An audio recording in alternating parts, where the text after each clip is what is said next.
Hey everybody, how's it going? Jittery J here. Welcome to the channel. Hope everybody's having a great day so far. Uh, Next up today, we got something a little bit different. This one is titled Chimpanzees Have Entered the Stone Age. We're going to check this out. I thought this would be interesting, so we're going to check it out. The first thing we're going to do is hit the like and subscribe on the original video.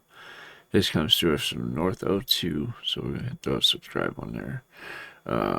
Links will be in the description below, so you can do the same if you wish. I would appreciate it very much if you hit like and subscribe on this video. It goes a long way towards supporting the channel and helping it grow. And then let's turn this on. And let's get into this. Check it out. See what you're up to. That chimpanzee just made a stone tool, and that one's hunting with a spear. If this looks like the Stone Age to you, you're not wrong. They've wielded stone tools for thousands of years, and some are virtually identical to those crafted by our own ancestors. So are they truly in the Stone Age or just standing on the edge? Let's find out. For decades, researchers thought tool use is what separated us from the other animals, what made us human. That was until a revolutionary primatologist conducted a study in the 1960s. Jane Goodall ventured into the remote Gombe Stream National Park in Tanzania. One day, she witnessed chimpanzees at a termite mound repeatedly poke stalks of grass into the holes. The termites would bite onto the grass defensively, allowing the chimp to pull them out and eat them. Astonished at her discovery, Goodall told paleoanthropologist Louis Leakey, who wrote, "Now we must redefine tool, redefine man, or accept chimpanzees as human. Tools are evolutionary game changers. They unlock resources that would otherwise be impossible to reach. In the case of termite fishing, the stick directly aids chimpanzees in acquiring this food source. But this is far from their only tool. Further research has found that chimpanzees actually use over 20 different tools. One of the most important is their use of stone tools. Stone hammers are used to smash open hard nuts against anvil stones. This lets them consume abundant calories they otherwise would have no chance at eating. A recent paper looked closely at this behavior and found something fascinating. Using stone tools to open nuts is not present in every population. Chimps in seasonal, resource-scarce environments exploit nuts more often. But the study also looked closer at the hammers and anvils themselves. They found that they differ regionally and choose a certain hammerstone size depending on the hardness of the nut. The so-called anvils that they smash the nuts against are usually just large.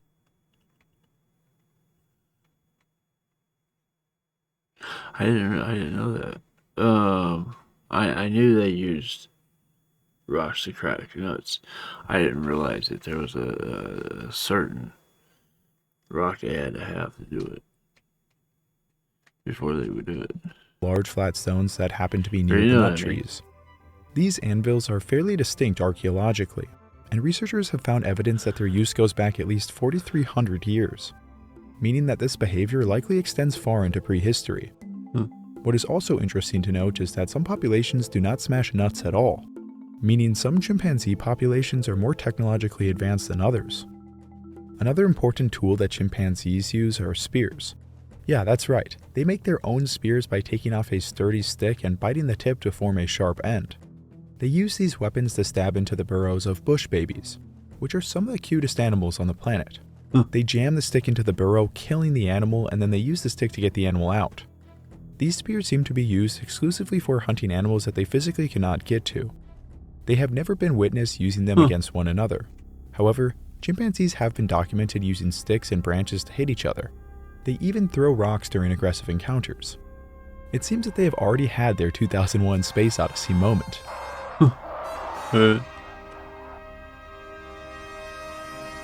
So chimpanzees use rocks to crack open nuts, they fish for termites, and they even stab prey with spears. So have they truly entered the Stone Age? Well, they are far from the only animals to use tools. Orangutans use sticks to fish for insects and honey. You may have even seen this image of an orangutan spearfishing. While it is true that this orangutan was imitating some fishermen he was watching, he was unsuccessful and pretty much just splashed a stick at the water, so it's not impressive as it might seem. Apparently after this shot, he ended up stealing a fish that was already hooked by a fisherman. So I guess that's a win? But plenty of other primates like capuchin monkeys use stones on a daily basis to open shellfish. Even otters use stones to open shellfish. Crows fish with sticks, and octopuses use shells for protection. Tool use is not exclusive to humans nor primates. So then what set our ancestors apart? Well, our ancestors took stone tools to another level by modifying them. By smashing stones together, they broke off sharp stone edges which could cut. This opened up all kinds of new resources for our ancestors. Yeah. Just as the termite sticks or spears allowed chimpanzees to extract calories out of their environment, sharp stone tools allowed our ancestors to do the same. On the savannas where we evolved, carnivores are constantly killing prey and leaving their carcasses with plenty of meat and bone marrow left over. A study looking at zebras killed by lions found that on average, 33 pounds or 15 kilograms of meat was left over. That is roughly 20,000 calories in meat alone, not to mention the marrow. This would have met the daily requirements of about 27 early hominins. But to harvest this meat, our ancestors needed the sharp edges of stone to cut through tendons, scrape off meat, and break into the brains and marrow. This was one of humanity's biggest breakthroughs, and it's not far off of what chimpanzees are currently doing in Africa. Yeah. The earliest modified stone tools are 3.3 million years old. We don't know who was making them. It was most likely our ancestors or close relatives, but who knows? It could have even been the ancestors of chimpanzees. Right. What we do know is that stone tool use wouldn't catch on until around 2.4 million years ago, when hominids started selecting stone that could hold a sharp edge, and then they learned how to produce efficient tools. Here's an example of the kinds of tools that our ancestors were using well over 2 million years ago. It's really just a sharp flake of stone, but it's an incredibly useful tool for cutting through flesh and also pounding through bones and other objects. Though it's extremely simple, it was an evolutionary game changer for our ancestors. Many paleoanthropologists would argue that the intentional development of a cutting edge has to be the lower bound of the Stone Age. Otherwise, otters and capuchins are also in the Stone Age. Chimpanzees have never been documented in the wild creating a sharp stone tool, but they are limited for a number of reasons. First of all, fine-grained stones that create sharp edges when broken, such as flint, are not common in the modern range of chimpanzees. Most of the time it is thick jungle, and the stones they have access to are basically useless for cutting. Our ancestors, on the other hand, lived across open, rocky savannas that often had sources of quality stone. But just because chimpanzees don't have access to the right raw materials for knapping stone, doesn't mean they lack the intelligence to understand it. So researchers had a bold idea. That's What if true. we simply taught a chimpanzee how to flint? He's at a point. It doesn't mean that they lack the necessary intelligence, because chimpanzees are very intelligent. Some people say that they're almost as intelligent as us, and they're not far behind us. Anyway, this is very interesting. It's some of this stuff I've never heard before. So yeah, I'm enthralled with this. It's like I said, it grabs your attention. It's very interesting. Cutting. Our ancestors, on the other hand, lived across open, rocky savannas that often had sources of quality stone. But just because chimpanzees don't have access to the right raw materials for knapping stone, doesn't mean they lack the intelligence to understand it. Right. So researchers had a bold idea. What if we simply taught a chimpanzee how to flint knap?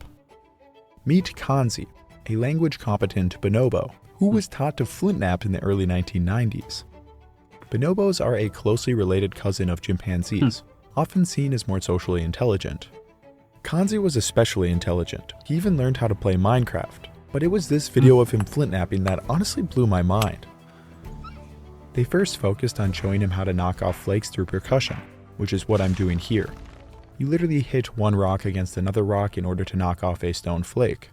So now let's watch some incredible close-up footage of Kanzi napping. Oh, look there what Kanzi made. That's really perfect. Oh, look at that one. Oh, thank you. They would really cut things good. Kanzi was able to knock off flakes consistently, and after a while, he even came up with his own methods of flint knapping. Instead of using the hammerstone in his hand, he started throwing it at the core.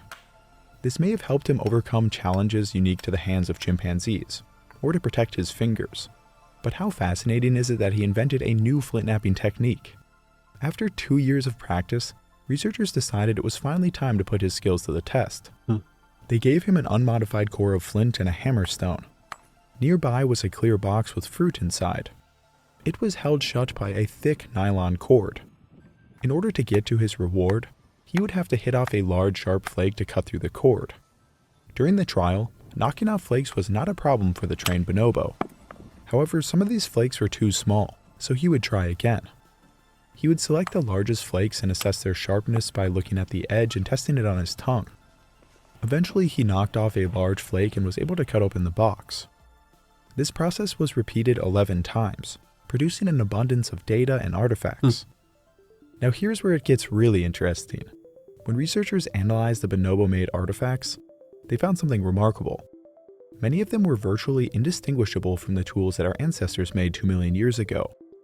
The flakes had striking platforms, bulbs of percussion, and sharp usable edges. Okay. The ones he decided to use were the largest and sharpest tools. His method of assessing the sharpness with his tongue may have been the same way our ancestors assessed sharpness, but there were differences too. Our ancestors usually knocked off flakes at around 80 degrees to consistently produce long flakes. Chimpanzees' flakes averaged nearly 90 degrees, essentially right angles. This is the maximum angle at which these materials will fracture at all. This tells us that chimpanzees did not have quite as complex an understanding of flint knapping as their ancestors did 2 million years ago. And this may also be due to chimpanzee hands not being as dexterous as ours. Right. Our lineage has been knapping stone for well over 2 million years. Modern human hands are quite literally evolved to knap stone. It was only in the past 5,000 years or so that most of us stopped. Chimpanzees' flint knapping was impressive, but it was notably worse than, say, Homo erectus. Either way, it gives us a window into what the earliest sharp stone tools would have looked like. Our minds were already capable of understanding how to create sharp stone edges, and our dexterous hands came later. In another study conducted 14 years later, chimpanzee had clearly become more adept at making and using stone tools. Chimpanzee and another bonobo used stone to break into logs and dig, both getting a reward if successful. Chimpanzee used flakes like a drill, rotating them to bore deeper into the log. He used larger flakes as wedges to pry into the logs and even used them to chop. In another part of the experiment, he used flakes as shovels to dig into tough sediment to retrieve food. It's interesting to note that chimpanzee was far more successful than the other less trained bonobo, indicating that his training really did pay off and allowed him to access these resources. Chimpanzee lived on for about a decade doing all kinds of fun scientific Some studies before marshmallows. sadly passing away in March of 2025. These studies show that with human interaction or training, bonobos and chimpanzees can produce intentional stone tools, leaving wear patterns comparable to early human artifacts. Such tool production and utilization competencies are extremely similar to the competencies of early humans such as Homo habilis and Homo erectus. A 2021 study on untrained chimpanzees showed that they did not spontaneously create or use sharp flake stone tools, even when provided with materials, suggesting extensive social learning or training is necessary for this behavior. We know that chimpanzees have to learn how to process nuts with stones and anvils from their relatives who teach them the technique. It's a cultural innovation. In order for wild chimpanzees to start flaking their own stone tools, they would have to have quality stone available to them, and importantly, a reason to create sharp tools. Without direct human intervention, this seems unlikely. But funny enough, capuchin monkeys in Brazil are accidentally achieving what we consider a human milestone. They use stone hammers to open fruits and nuts, but also for a far stranger reason. They smash rocks together to create dust which they then lick up. Scientists really have no idea why they do this. Maybe it's to help them get some minerals into their diet. Regardless of why they do it, they happen to create stone flakes that are virtually identical to early human tools in Africa. These stone flakes have been found in Brazil in layers dating back over 50,000 years ago. At first it was thought that humans were in the region tens of thousands of years before we thought, but it now seems it was actually capuchin monkeys leaving a seemingly human signature. So ironically, capuchin monkeys have unintentionally entered the Stone Age before our closest relatives. So are chimpanzees in the Stone Age? Kind of, but not really. They've been hunting with spears and cracking nuts with stone hammers for thousands of years. And chimpanzee proved that bonobo. Yeah, but how long did our Stone Age last? That'd be a good comparison. Let me see something real quick. Go.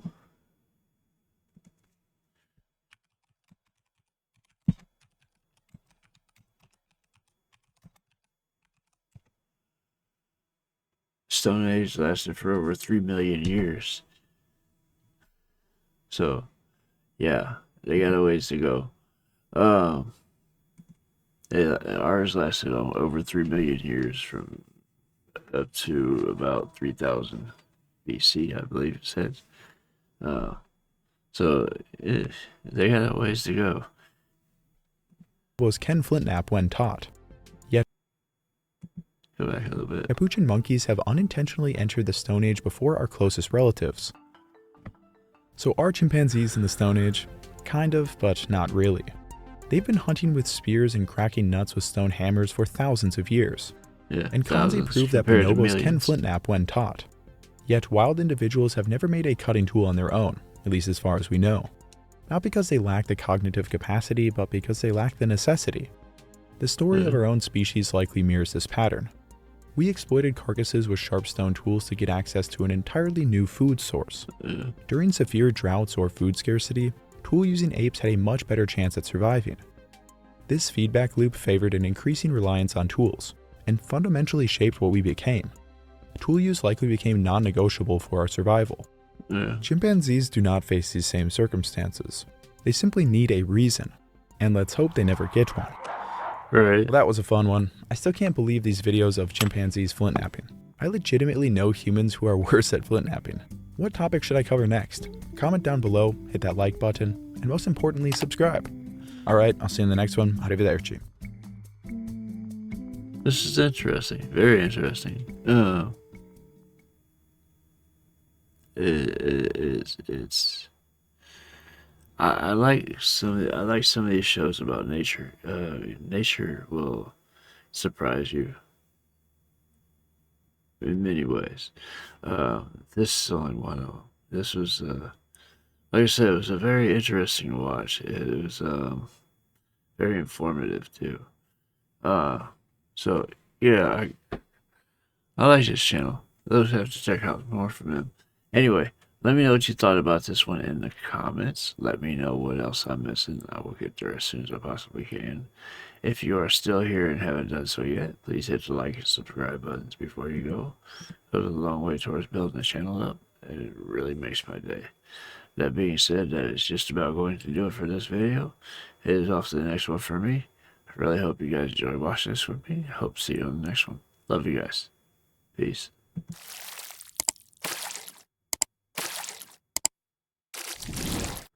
Hey guys, make sure to check out one of my other videos right here at Jittery J.